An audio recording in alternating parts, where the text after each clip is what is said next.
Good afternoon and welcome to another episode, if you will, of ROC Nation podcast. And this is an outreach of the ROC Center. ROC stands for Renewing Our City, and we're located here in Cedar Rapids, Iowa. And my guest this afternoon is Mark Moyer with Youth for Christ. Mark and I have known each other for a few years through other individuals, but with the introduction of the ROC Center to the community, we've had the opportunity to begin to discuss doing some partnership on some things. Certainly have outreaches and ministries and objectives that are aligned, and that's reaching the community for Christ, and seeing new life brought to the community of Cedar Rapids and beyond. So, Mark, thanks for being a part of the program here today. Thanks for having me. Honored to be here. So tell us a little bit, how did you get to Youth for Christ?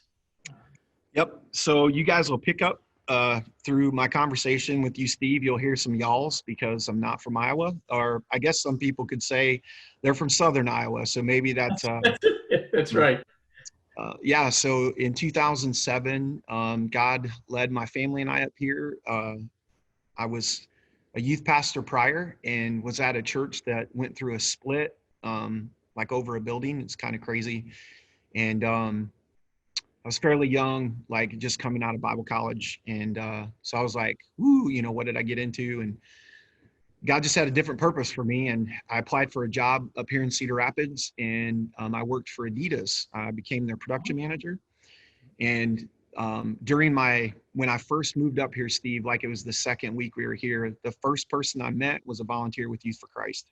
Wow. And we began to have conversation. We had very similar stories about some things of there's just being something, churches aren't perfect, and there was some things going on in church and just some hurts. And so we had this connection, and actually it was in May 2007 that my journey began. I had no idea that at that time, 4 years later, God would call me from Adidas to be full-time in YFC.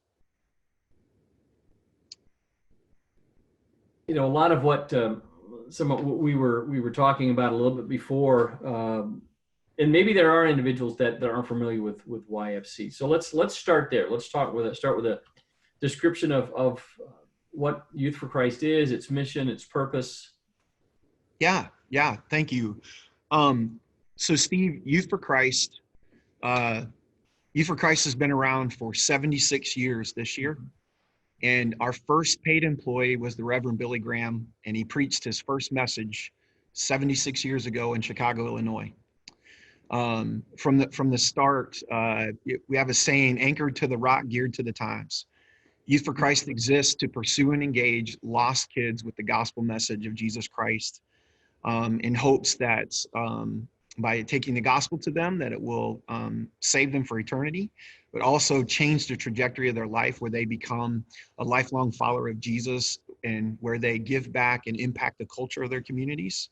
Yeah. So we 76 years.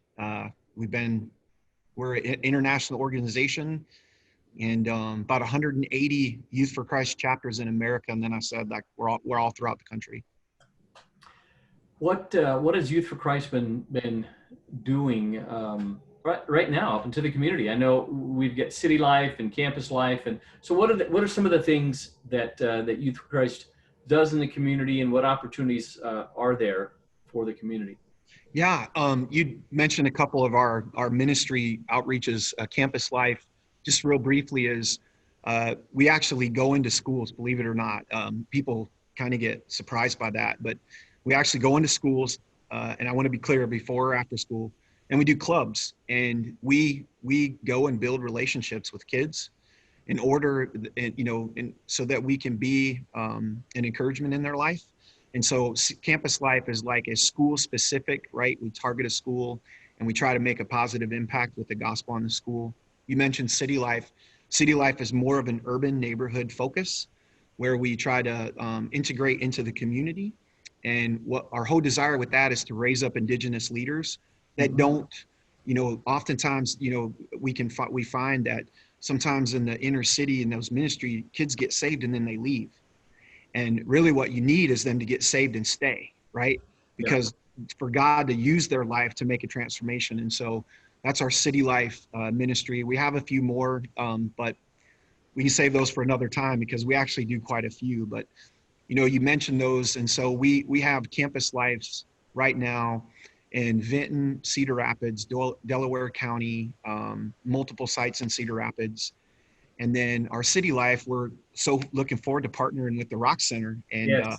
yeah, I'm excited about that, and we're looking kind of at a fall time frame for getting city life there at the ROC Center. And so yeah, we're real excited about that opportunity, the impact that it's going to have absolutely. on the community. Um, there's obviously there's a lot. One good thing that has come out of, I guess, with coronavirus and all of these things is just some of the things that the Lord, I think, has been doing in a lot of people on an individual and as well as a corporate. I was just having a conversation with someone earlier today about the building is shut down, and so the Lord's kind of saying, okay, you need to go out and be the church out in the community. What are some of the things that the Lord has been taking you through during this time? Yeah. So, Steve, I'd like to just very quickly tell you that for me personally, 2 days prior to COVID, we had one of our largest fundraisers that we do. It's called Comedy Cafe, right? And because we're merging with another Youth for Christ chapter in Manchester, we're actually becoming a really large chapter, right? And so we had 3 nights back to back of this. And on the Friday night, the event went great. Saturday night it was great. And then Sunday night, everything got shut down. Right. And it's our large, like I said, it really is our largest fundraiser. It puts a lot of gas in the tank, if you will, right? And it wasn't there. And 2 days prior to that, one of my mentors handed me a journal, and on the outside of the journal it said the most important hour. And he challenged me to give God, before I did anything in my day, anything at all, give God an hour. And Steve, in my mind, when he handed me that journal, I'm just confessing to you right now, I thought to myself, there's oftentimes I don't feel like I have an hour for my wife because we're so busy, right? Right.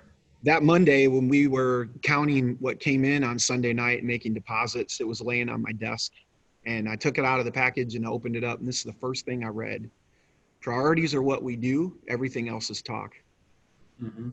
And I could hear my words in my mind, like telling God, I don't have an hour for you. I'm busy.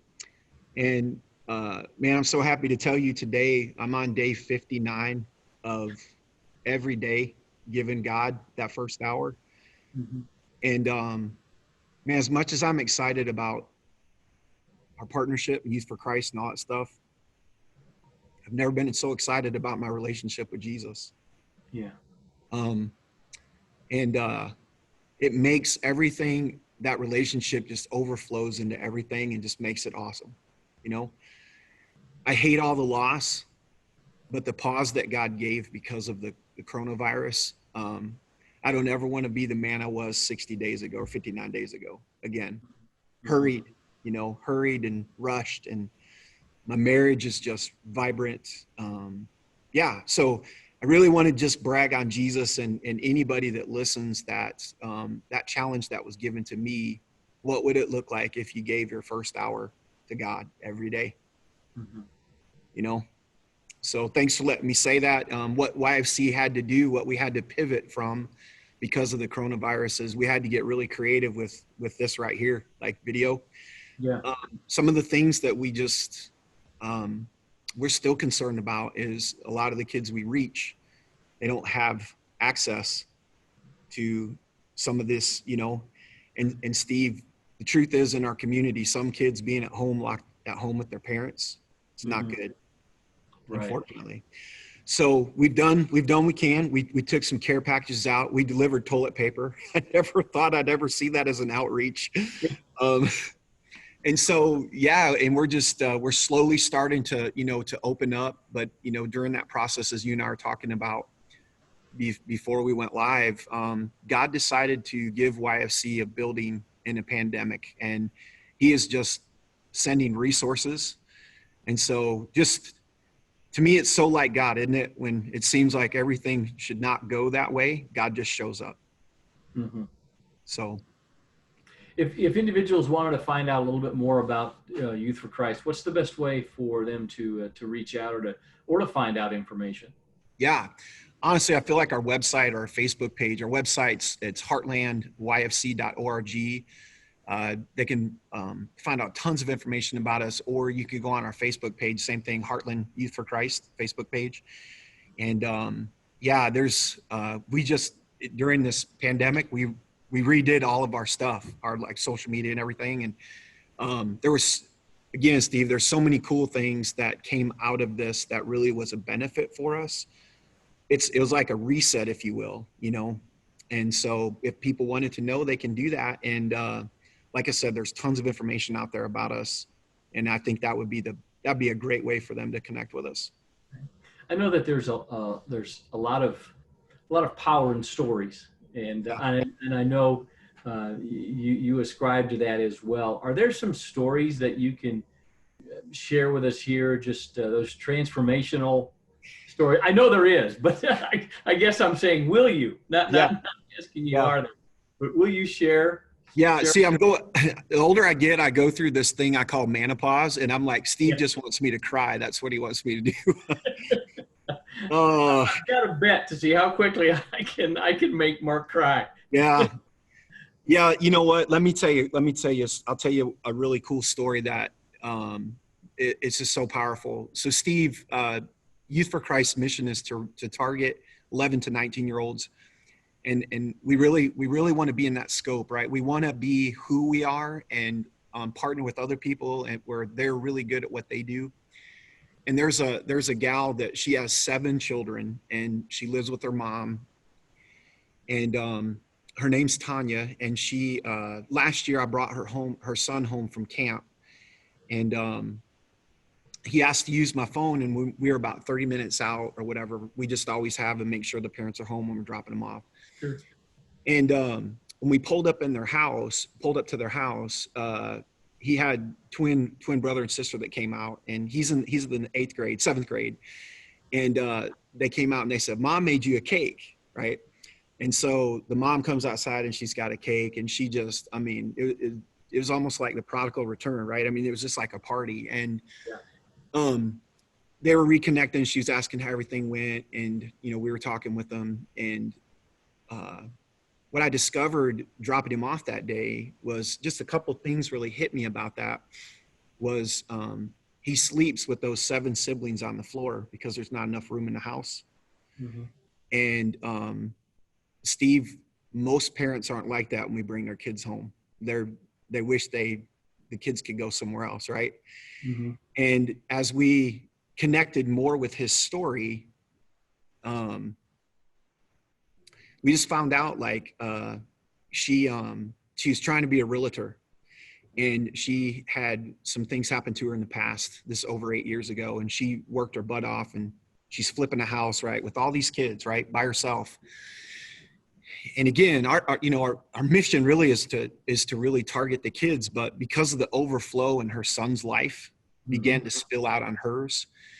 And she called us, and this was like right before the pandemic, and asked if we could meet. And we want to connect her because we think she would be a great fit for City Life, right? And she took her test and passed the test, but the company wouldn't hire her because 8 years ago she had a theft. And Steve, she looked at me in the face and she said, you know what a lot of people don't know? I stole diapers. And she shot a video like and sent it to us and was like, I don't know what I would have done if my son wouldn't have met the ministry of YFC. And we know YFC is just a tool for God, but like it's like radically made an impact.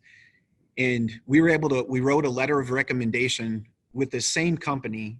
And Steve, she texted me last week and they hired her. Oh, fantastic. And so, when I think that it's meaningful for me because Tanya's African American, and things happen like, if you're not looking for it, if you don't understand, when people tell you there's systematic racism, if you're not asking, you're not finding out. Yeah. You just don't know, you know. But I know this. I've never had to worry about stealing something from my kids. Right. And for her to get hired and God to get her through that, and God just giving us the opportunity to be a part of her life is a blessing. I really feel like I'm the most blessed, And so we've had a lot of cool stories like that with kids. Like they're telling us they didn't know what they'd do if we weren't there, And truly, it's not us. It's just Jesus and us just sitting with them and loving on them. But that's a story that's just it keeps like reverberating in my mind, And I think God's got a killer future for her and her boys.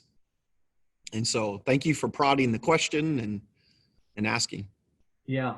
And you brought up, the issue, obviously it's right out in front of us, and it has been the issue of the racial divide. How is Youth for Christ addressing or helping with that? I had a guest on yesterday. We were talking about, how do we engage in meaningful dialogue and meaningful conversation? So, how is YFC interjecting themselves into this? Yeah, that's a great question. Steve, I think even with our president and just as a mission in general, the truth is, I think we're at a posture where we don't know what to do except for approach our brothers and sisters of color and really listen, right? And really, really seek to understand, right? Instead of wanting to be understood. You see a lot of that right now, right? Yeah. People put something out there like there's remorse, but then there's a but, right? Yeah. And I really feel like as an organization, from our president down, is that we're in a posture of that we just admit that there's a lot of ignorance and there's probably been a lot of apathy, right?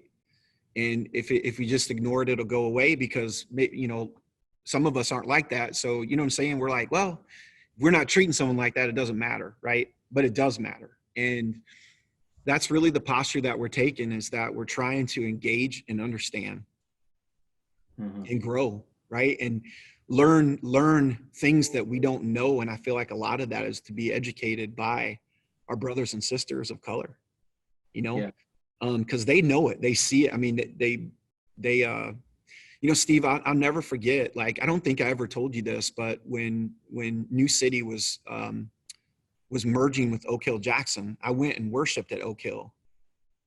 And I told Rod this: I don't think I understand freedom in Christ the way they do. Because I just don't. And in fact, I feel like a lot of ways, if you're in the system of oppressing, even if you don't realize it, you really aren't experiencing freedom. That makes sense? Yeah. And so just the form of worship and the way they were, I felt like they appreciate freedom, right? Freedom in Christ, and more than, and I remember telling Rod that, and he was like, thanks for telling me that. And I said to him, I'd never experienced anything like that, And so, Steve, the posture that I'm taking personally is I just want to learn. That's it. I want to pray, but I want to pray with action. I just don't want to pray. I want to pray, and I want to be attentive, and I want to love, because I don't feel animosity toward, right? But I also don't know what they're experiencing, but I want to learn how to look for it so I can speak against it. Yeah. Yeah. And I've had some great conversations with individuals that people of color that are saying the same thing. A good friend of mine now, I'd say he's a good friend of mine now. We met through New City. He came out and ministered to the youth last year, J.J. Jones, Yeah. and out of Virginia, and he just simply posed the question out on Facebook to people of color, saying, "Hey, what do you want your white brother and sisters in the Lord to know, and what can you share with them to help them through this?" And one lady was, in particular, was just sharing, just us knowing that they are there, that they're listening, that they love us, is sufficient. We're not looking for them to have all the answers. We're not looking for them to do anything that the Bible doesn't tell them to do. Yeah. But just loving us and hearing us. And again, don't feel that you have to say anything or be the hero or have all the answers. And so just great discussion there. And I think the more that we can have those conversations and open up and engage with those that we know, we have to start there. Yep. Engaging with those that we know and have relationships with, and then go beyond. But Yep. yeah, I think it's imperative that the message of Christ during these times gets out there even more, without and not just saying, "Hey, well, Jesus is the answer." Yes, he is. But how are we walking that out and helping people see Yep. that Jesus is the answer? And so I appreciate the work that you're doing. I appreciate your time with us this afternoon. And as I said, we look forward to additional times of engaging. And we're going to be doing some things, again, down at the center. Share, I guess, in closing moments here, can you share a little bit about city life and what potentially that might look like for the community center area for that community? Yeah, so we're, I think, like a drop-in, like where kids can come in, and our volunteers, we train them to pursue and engage them in relationship and conversation. We do games and lessons, and what we really want to do is see the youth holistically, their life get impacted. Luke 52 said Jesus grew. It basically describes Jesus grew mentally, physically, socially, and spiritually. And so because of trauma and because of sometimes resources and whatnot, those students haven't had the opportunities or the development. We want to come alongside them and help them. And so a lot of times in city life programs across the country, you'll have something where they learn job skills. We also have a character development curriculum that they can get credits for. And so, yeah, we want to partner with the ROC Center and what they do really well. And again, we want to come alongside and really help the student. For one, Steve, some of the students, our friend Bart, he hosted a city life in his house for years.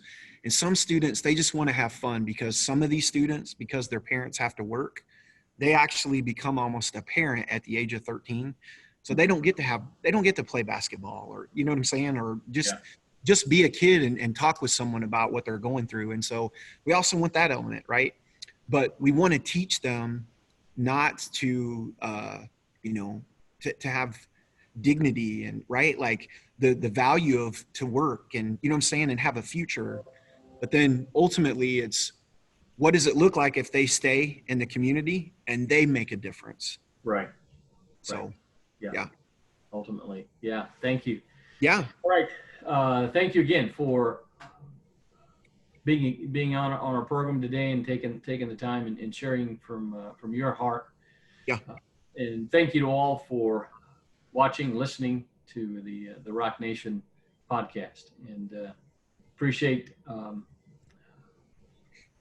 your feedback to the listeners and watchers. And if you want to find out more about the ROC Center, you can do so just simply by going to www.theroccenter.org and can find out more about there. And if you'd like to contribute boy, we certainly would appreciate that as well as we just begin to get underway. We're still doing renovations and got slowed down a little bit as a result of COVID, but we're looking to pick those things back up so that we can become more a vital part of the community there. So appreciate again your time. Thank you all.